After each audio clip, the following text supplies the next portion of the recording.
There's over 1,300 chemicals that have been banned in Europe. I feel like there's probably more than that. And then in America, 11. It's hard not to laugh at that. Like, America, we suck. We're creating sick people.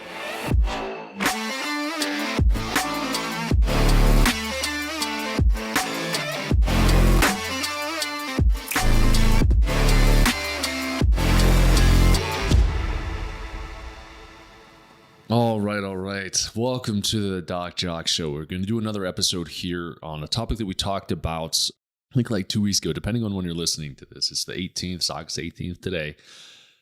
We had some questions on the podcast that I did via Gluten. We're talking about gluten. And there was some really good conversation that was brought up on this. And number one question is, well, how come I can go to Europe, I can go to Italy, I can go to some of those other countries overseas, and I don't have symptoms of gluten sensitivity or celiac even in those other countries? I'm able to eat pasta, I'm able to eat pizza, I'm able to eat cheese. Like, what's going on there versus here? And so I did a bunch of research on this. I already had a good wealth of knowledge, breadth of knowledge on this topic, but it was fun to see some of these other things that did pop up between the differences between the US and overseas. So strap in here today. We're going to dive right in as usual. And hopefully this is educational for you. We're going to try to make it nice and short and sweet, so that way you can listen to it on the way to work, if you're cooking, etc. Like, just throw it on the podcast. You'll enjoy it. All right, so let's just go down to the basics to start with. So one of the big differences between the wheat that we use in America versus the wheat that we use in Europe, I'm just going to blanket statement Europe, is that one, the majority of wheat in America is genetically modified. Okay, so genetically modified is basically man came in and said, how can I make this crop better, more resilient? The reason that they did it was for better harvest. And what they did is they made it more drought resistant. They made it like only grow to a certain height, so it's easy to be harvested.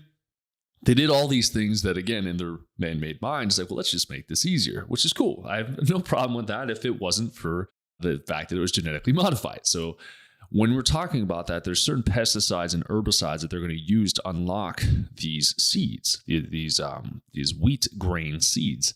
And those things are also going to get embedded into the DNA of the food. So when we're eating wheat in America, we're not just eating wheat and the gluten that's contained in that actual particular product, but we're also carrying over the pesticides, the herbicides, the things that they use to try to make sure that the bugs and everything stayed off the wheat so that it made a perfect harvest. Okay. When it comes down to the actual composition of wheat, okay, we actually use different types of wheat. So when we're talking about over here, okay, what we use in America, it's called a hard red wheat versus a soft wheat in Europe. The hard red has more of that gluten-containing protein, which is going to increase the concentration of gliadin, okay? Gliadin is one of those things that we do test when we run our stool analysis to see, do you have any antibodies? Are you mounting an immune response to gluten? And the anti-gliadin IgA is one of the best ways to see how negatively you respond to gliadin or gluten. Now, on top of that, we're going to go back into the glyphosate side of things. So this is one of these things that they spray on our food, which why it's still legal, I have no idea. I'm going to be fully honest with you. And if you're a farmer and you don't use glyphosate or Roundup, or you don't know what glyphosate is, please research it. It's horrible for us. And again, it's one of those things that, remember when we had DDT back in the day, glyphosate has kind of taken the spot of DDT. It's one of these things that kind of embeds in us. It destroys our gastrointestinal tract, forms leaky gut, which then leaves us more susceptible to food sensitivities, food allergens, and then gluten sensitivity. Glyphosate is something that is not used in Europe. It's banned, not supposed to have it, which good for them. Kudos to them. And we're going to talk about how much of a difference it is between the US and Europe and what we ban versus what they ban. So glyphosate is going to bind to the nutrients in wheat, okay? Some of the nutrients are going to be your zinc, your iron, and manganese. Okay, so zinc, iron, and manganese. And these three things are used to help keep and maintain a healthy gut lining. Okay, zinc especially. Zinc is huge with that. Iron, going to keep our energy up. It's going to help our red blood cells. It's going to help us have proper energy. All of the fun stuff that goes with anemia, or the opposite of anemia, is what iron is going to help with. So glyphosate is a huge problem, creates all kinds of other neurological issues, creates leaky gut, takes out the nutrients from wheat. And so you're getting like this shell of an organism, or the shell of a food that was, in the amber waves of grain. Like, hey, that was that was good for us. That's what we lived off of. Well, the stuff we eat now is not the same. All right, it's chemically altered because it is genetically modified. We're spraying this stuff on it, which alters it even further. And we're constantly depleting the nutrients in the soil.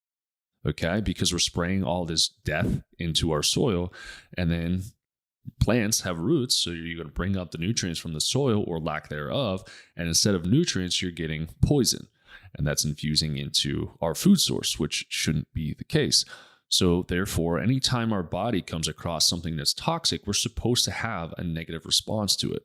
Okay, like if we get food poisoning, what happens? We get sick, we vomit, we poop ourselves. We try to get it out of our body as quickly as possible, so that way we can be clean and back to being healthy in no time. So when we have genetically modified, we throw the glyphosate on it, we're having, a shell of a wheat that we had maybe back in the day, and now it's not good for us. It's not. I don't know if it's ever really been good for us, but right now and currently, wheat is not good. Everyone really, truly should be gluten-free, and not like gluten-free onto the bad stuff like I talked about in the previous podcast, but gluten-free, like just don't eat bread. It's no business. You have no business eating bread. It's not good for us, okay? The other aspect of this is, the poor soil we talked about. Here's another one here too. The shelf life, okay? Shelf life of bread in the US versus the shelf life of bread in Europe. Okay, this is an interesting one. If you've never been to Europe, it's pretty fascinating how they do this. Most of the bread that we stumbled across when we were in Italy, because trust me, we did this experiment ourselves when we went to Italy. We're like, hey, let's eat gluten. Let's see what happens. Didn't respond that way. We lost weight. Like, we felt good. I didn't have any bloat, no distension, no nothing. I'm like, this is fantastic. Okay.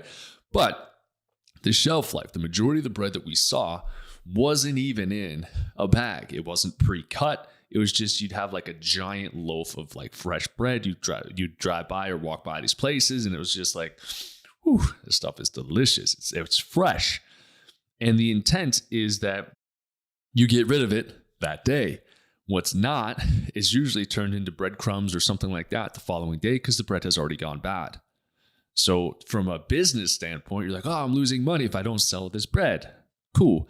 But what do you put in the bread to keep it around longer? You're going to put in preservatives. You're going to put in all these extra things, all these extra ingredients to try to maintain the shelf life. Because bread doesn't just get randomly made and then boom, the farmer just drops it off, or the baker just drops it off at the Giant Eagle, H-E-B, Sprouts, Whole Foods that day. It doesn't have, well, maybe Whole Foods, maybe Sprouts, I don't know. But it doesn't get there that day, so it has to be in transit. It has to go through hot temperatures. If you're shipping anything to Arizona, it's going to be hot. So you're going to have to maintain proper temperature. Make sure that we're not having this stuff spoil or go rotten or mold in transit. So you're going to pump it full of preservatives. Not healthy. I know Megan used to joke around about this one friend that she had, where she was like, I'm going to live for life because I have so much food that contains preservatives. I'm going to be constantly preserved. I'm like, that's hilarious, but like also not good, right? Because it's poison to us. It's not what our body's supposed to be having, right? So this is another aspect of it. It's the shelf life. So bread should not be something that is able to be on a shelf for a week, a month, a year, because again, you don't know how long it's sitting on a shelf before it gets in the grocery store. Not good, not fresh. Okay. And then the argument of that, well, what if I buy fresh wheat? If wheat bread or fresh bread. Now, theoretically, if it's just like your basic ingredients like they would use over in Italy, then it would be less bad for you, but it's still going to contain that same molecule, that gliadin molecule that makes everybody go ballistic when we have gluten. And this is stuff where we either feel it or we don't feel it. It's still causing inflammation in your body. Okay, and this is something that's important for those with celiac going over to Europe and eating and they don't feel it. It's silence. Okay. Not telling you to be silent. I'm saying it's silent inflammation you're going to accumulate. Okay. So the other thing is, okay, when we have our hard red wheat in the US, it's harder for us to digest. Okay. Think harder for digestion. So in America, I mean, when we're a kid, we're kind of stressed out, but then as soon as we get into like kindergarten, they start putting the pressure on for like all the standardized testing, and you need to do your homework, and your life is just revolving around school for the next 18 years, 15 years, 14 years, whatever kids go into school for nowadays. That stresses people out. Chronic stress is going to deplete that stomach acid. It's going to lead to hypochlorhydria or achlorhydria. And then what's going to happen past that is we're going to have the inability to break down hard proteins.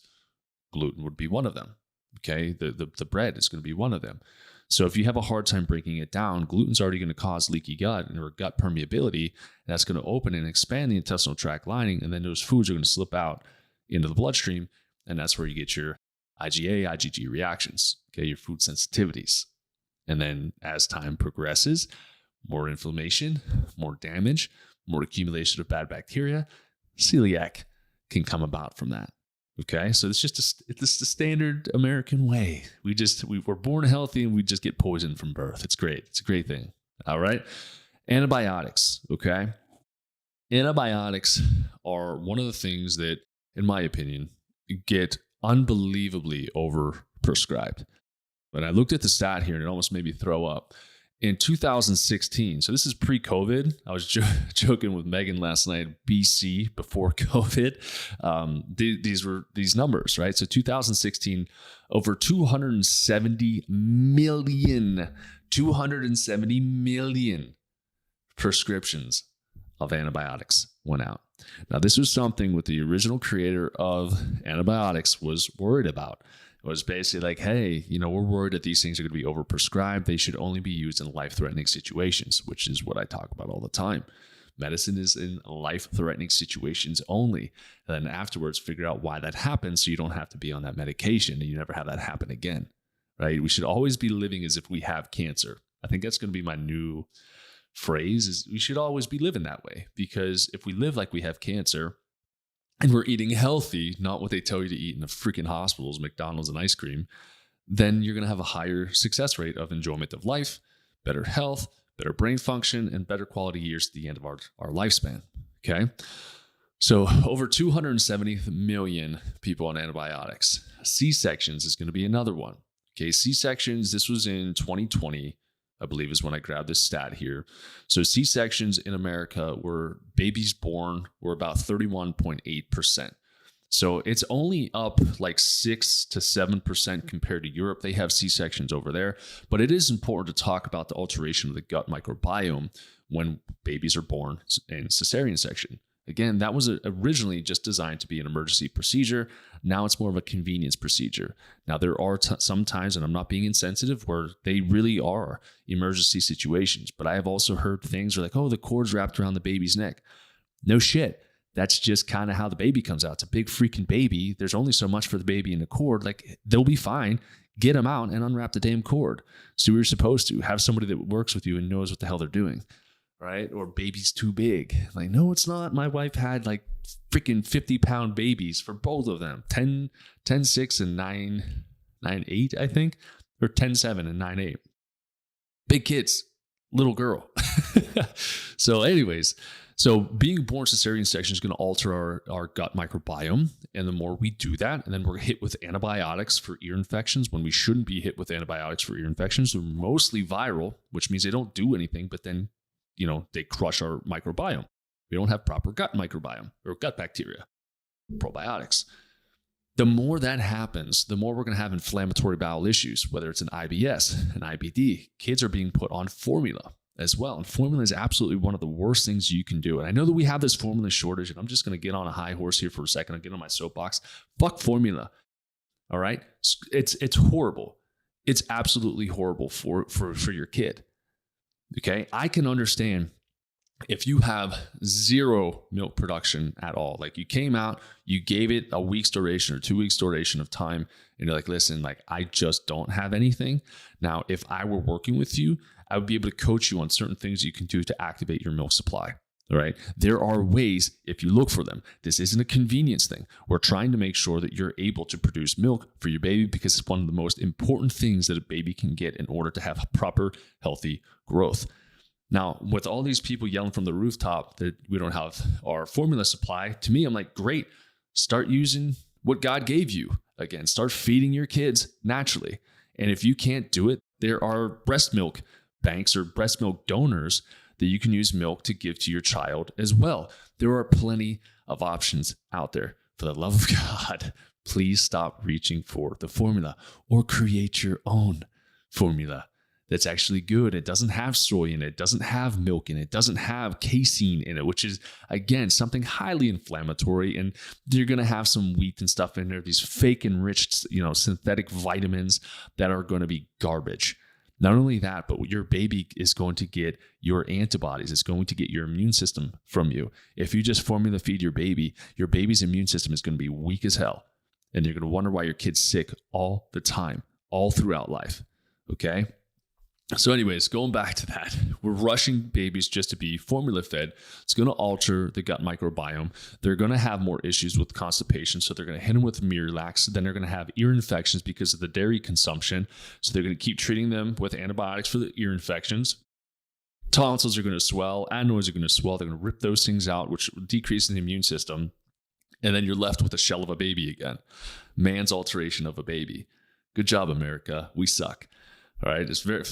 These days I'm finding it very hard to be patriotic because of the state of our country, not just with who's in office, but I'm talking about these things that have been going on for many, many, many years. Man, I could get on a high horse and talk about the American Medical Association trying to take out chiropractors being like making up crap. But anyways, I'm not going to digress into that for this. Maybe I will at another point, but not today. Okay. So let's talk about the chemicals in the foods. So this is something that I would say in the past 5 years has become more and more apparent. And there's somebody that I follow, and I want you guys to follow this girl too. She's been through a lot because they tried to attack her, but it's the Organic Bunny. So she's on Instagram, but she does a phenomenal job. It's theorganicbunny.com, I believe is her website. Check her out. But she did all of this research on what products are healthy for, like what are good for you, like don't have a lot of these chemicals. There's something called EWG.org as well, which is where she gets a lot of her stuff from. And it tells you like basically, if I use this product, is it going to damage my hormones? How toxic is it? It gives you like a fan gauge of how horrible the product is. But she kind of does all that for you and just puts it on a website, which is freaking fantastic. I'm super happy that she did it. But anyways, there's over 1,300 chemicals that have been banned in Europe. I feel like there's probably more than that. And then in America, 11. Like, it's hard not to laugh at that. Like, America, we suck. Like, what are we doing to our people? We're creating sick people.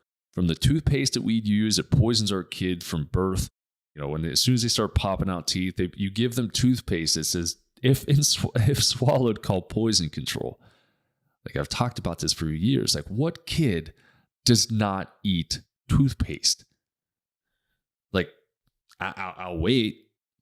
And if they don't actually physically swallow it, you're hitting sublingual right underneath the tongue. It's one of the fastest ways for administration. It's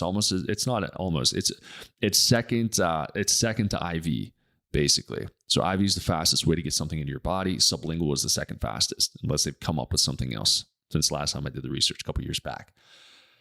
So sublingually, so the fluoride, the neurotoxin fluoride, poison that is in there is going to get into your child's body, right? Fluoride is known for a neurotoxin, so it damages the brain, damages the nervous system, right? These are the stuff that we're talking about. And I don't know why America hasn't banned them now. Well, I do know why. It's just money, and they're just in everybody else's pockets. And to make everybody sick is kind of the goal of America. It's great business model, right? So chemicals are different. So when we have chemical alterations from the preservatives and things that we're using in our breads to the actual chemicals that we're using in our foods, so not just like the gluten, but kids are walking around. I remember when I was a kid, they had those little Huggies, those little like sugar drinks of death. Back then, as far as I remember, I don't think there was any red dye when I was growing up or any of the coloring. It was just like actual food coloring that they would use. To be honest, I haven't researched what that was. But now they have all this new synthetic technology where there's reds and blues and yellows and caramel color, and all of them have different types of issues with causing behavioral issues, neurological issues, and then digestive issues. Every single one of them. And it's found in our Lucky Charms cereal. It's found in even like some of the healthier stuff. It's going to be found in it. So we have to be really good at shopping around. And this isn't to put pressure on you. This isn't to call you a bad parent. But this is, again, to answer the question, why are we so much more sensitive to gluten here versus in Europe? Our guts from birth are horrible. Unless we're doing a natural birth. Yes, natural is still a word. A natural birth, vaginal birth, hopefully home birth, because hospital birth, you're born in a sterile environment, your baby is ripped away from you, you're injected with vaccines. Vaccines is another thing that's going to alter your gut microbiome. It also has a tendency to cause neurological issues. Okay, so taste and what kids will actually want to eat. This is something I got into a big argument with on, I think it was Instagram or TikTok. Somebody was trying to tell me that basically I was an idiot for believing this stuff, but I've seen it. Like you can't argue with clinical evidence. I've seen it before, after, and I see what happens to the children. Nothing else has changed. There's a direct cause and effect there, right? If I'm walking around like, I don't know why I burnt my hand. I don't know why I burnt my hand. And somebody was like, well, it happened after you lit it on fire. I can't be like, oh, that's not true. I'm like, oh, crap. I don't need a double-blind research study to tell me that happened. It freaking happened. So when we have the vaccinations, we have the chemicals, we have a different type of wheat, we have antibiotic usage, we have stress on our children, making it difficult for them to produce stomach acid. And we're just constantly just smacking and smacking and smacking. It's no wonder that we're being born with weak guts. Okay. And then a lot of this, the celiac formation or the gluten sensitivity type things, they don't really get recognized until kids are older. So it's maybe 10, 15, 20 years of neglect on the digestive tract. And all of a sudden you're like, oh, my kid can't do gluten because a functional practitioner figured it out. No GI doc is going to figure it out. They're all pretty freaking stupid. Most PCPs, same thing, pretty dumb whenever it comes to health or cause. They just treat the cause with a medication.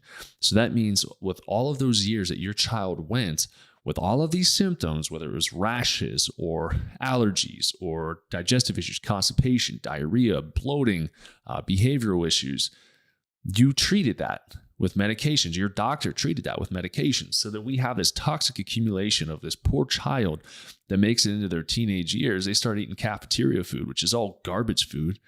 And then you're like, why is the guts all inflamed? Why are we presenting with celiac or Crohn's or colitis? How did this happen? Right? It's not that you were born that way. You were born into that. You were born into the poor diet. You were born into the poor medical system. You were born into the fear of the unknown. So I keep challenging parents, like, parents, this is our responsibility to teach our kids this stuff. Like, I don't think gluten should be allowed on the shelves. I don't think half these chemicals, not half of them, I don't think any of these chemicals should be allowed on the shelf.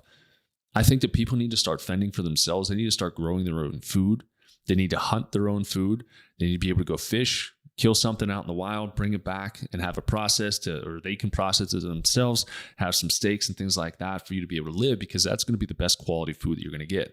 Go foraging for berries if you have some berry bushes or if you know where to go, right? There's farms that have a surplus of organic berries. Just go and grab some, rinse them off, and you're good to go.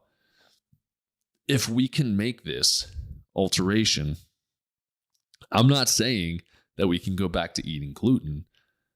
I'm saying that if we can make this alteration, we can still have a chance to be healthy, because this isn't just about the gluten sensitivity.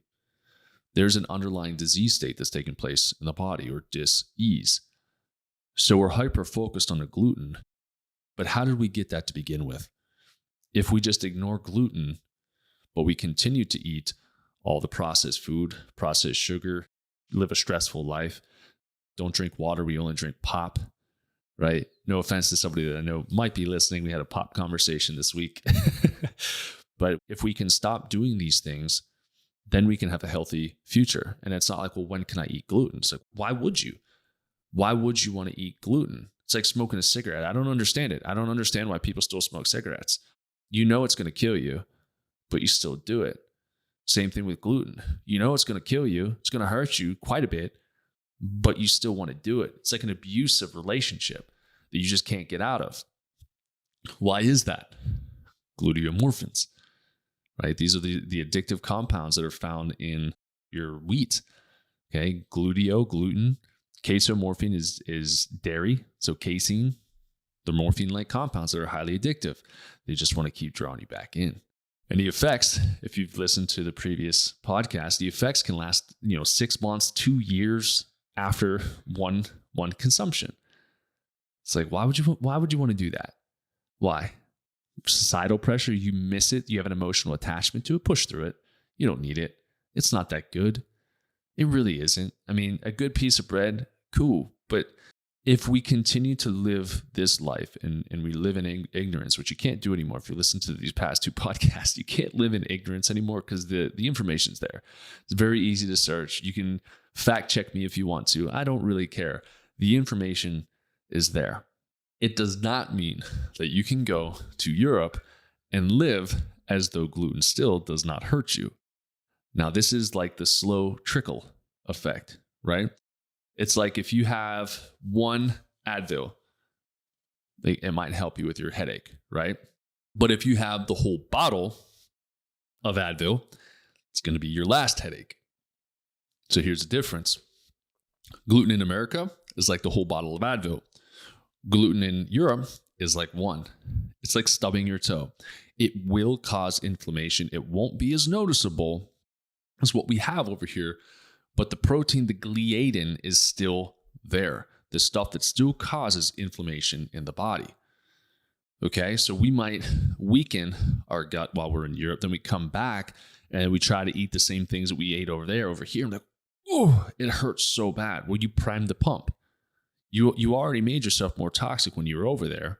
Yeah, you had a great time doing it, but doesn't mean that you're going to be bulletproof there or here. And over time, it will accumulate. Now, there's different factors that can go into play too, living in Italy. I mean, you've got, from my perception of it when I was there, a lot more like, minus the driving, a lot more laid back people, a lot more like healthy food. I don't even know if they have the word organic in Italy because everything is just farm raised and there's farms everywhere throughout the rolling fields. Like, it's beautiful there. But you're going to want to make sure that you take this for what it is. Okay. Gluten in Europe, yes, it's different than gluten in America, but it still contains the same thing that makes us sensitive and can still trigger celiac in our body.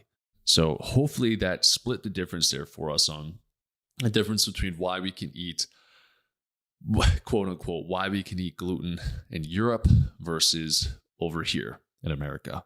And hopefully it made you think a little bit. Again, not just from the gluten standpoint, but some of these other chemicals that we're putting into our body that's priming us to not be able to handle gluten. It's the same properties really that's going to prime us to not be able to handle a lot of foods and lead to a lot of food sensitivities in our body. But gluten just happens to be a very damaging one.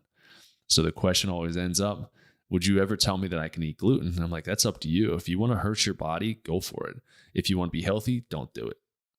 It's as simple as that. You can't be healthy and eat gluten, just like you can't be healthy and eat dairy. Sorry, keto people.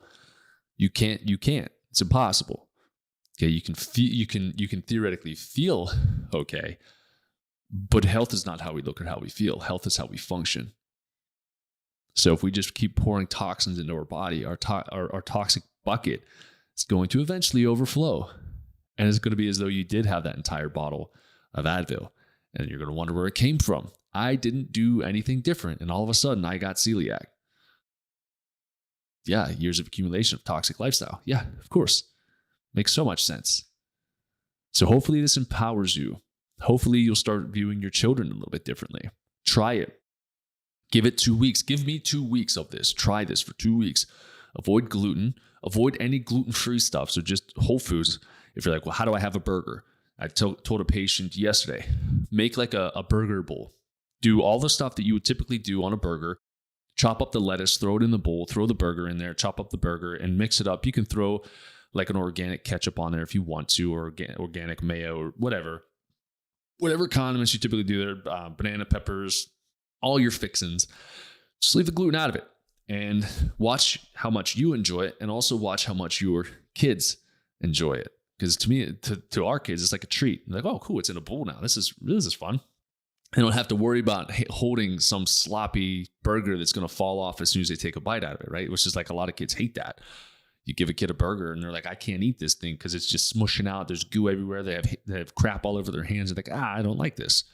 Put it in a bowl. Give them a fork. There you go. right? That's really, and I'm trying to think like sandwiches. You could do the same thing with sandwiches. You could just do roll-ups, not with the tortilla, just roll up like healthier lunch meat if you need to. Okay. You'll slowly start finding yourself enjoying your food more. You're going to have more energy. You're going to feel better. You're going to sleep better. Your kids will behave better. You'll behave better. You'll be better wives, spouses, husbands, kids, everything. Everything will improve. Give me 2 weeks on this and then send me a message and let me know how it went. But thanks for tuning into this one. If you haven't listened to the other gluten-free podcast, please go back and listen to it because they do kind of run adjacent to each other. We just had some other podcasts that we had pre-recorded before I got this one out there. But yeah, thanks for tuning in, and wait till you see what we talk about next time. It's going to be highly controversial.